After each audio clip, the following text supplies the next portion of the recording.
3 set points now for Safina.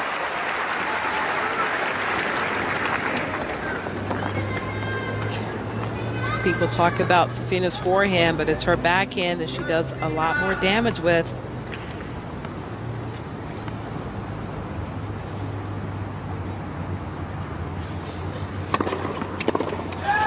Boy, as good a response as you could have ever asked for. Dinara, Safina, and Elena Dementieva headed to a 3rd set. Players respond from their coaches being able to be on the court at any and all events. It used to be select events. But some of the players don't like the coaching call.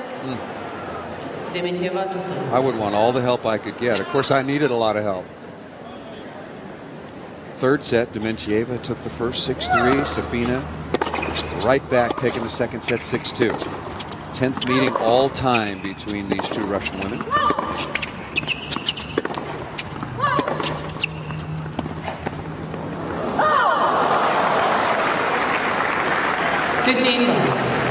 One thing that Safina has to continue here in this final set is keep her focus. Don't try to do anything too tricky. I'm not sure what her coach shared with her, but she was so effective with taking some pace off the ball, waiting for her opportunities as opposed to trying to create her opportunities.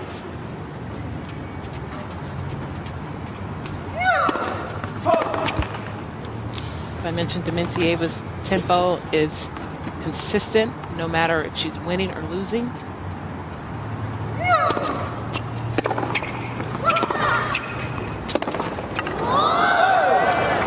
And frustration right off the bat from Safina. I think she may have had 6 unforced errors in the 2nd set. She's already got 2 here. Well, after losing the opening set, you wondered how Safina would respond. That response was off the charts. But now, after coming off a strong performance in the 2nd set, a little bit of at least very early, very early in the 3rd. A couple of misses.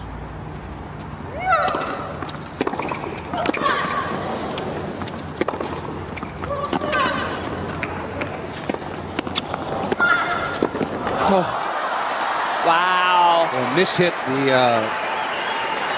backhand, and that got Dementieva right back in the point. Well, I'm not sure what Dinara Safina was looking at as she moved forward. This volley right here coming right at her. It's almost as if she never saw it. That swinging backhand volley, a ball that she would have liked to have put away or certainly done a lot more with. Give an easy chance for Dementieva. And clips the sideline, and Dementieva holds it low. Although those last 2 shots, not an example of the brilliance that Dinara Safina showed through most of 2008, Katrina. Well, incredible. Her career high rank, a number 3, match wins 55, prize money $2.5 million. I mean, just an incredible year for Dinara Safina, moving up the ranks and really solidifying herself as one of the elite players in the game. As we've said several times before, the season seemed to certainly change with her success on clay in Berlin, when she beat Justine Henin, then number 1 in the world, along with Serena Williams and Elena Dementieva in the finals. And along with her fitness trainer Dejan Vojnovic, got in better and better shape. Zeljko Krajan, the team. Krajan and Vojnovic have done an awful lot with Safina's fitness and with her game over the last 14, 16 months. Yeah, Safina could be credited with running Enna out of the game.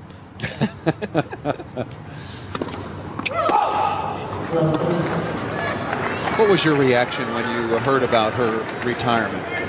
Well, my initial reaction was that I was very shocked, especially with the French Open the following week, of which she had won 4 times in a row. And I mean, she was a dominant player on the clay. But then the second thought was, look, she's been out here since she was 13 years old.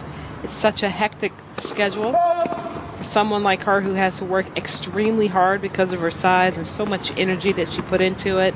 You know, her life changed last year with her family coming back into her life. And, you know, also so going many through a things divorce. practice. Yes. I was stunned.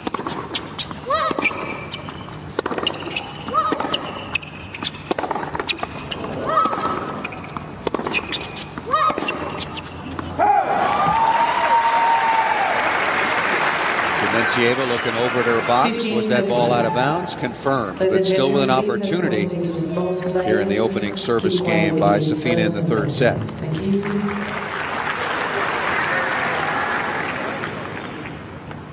Important game for Safina to hold here. Opening game here in this opening service game in the final set. Wants to keep that momentum.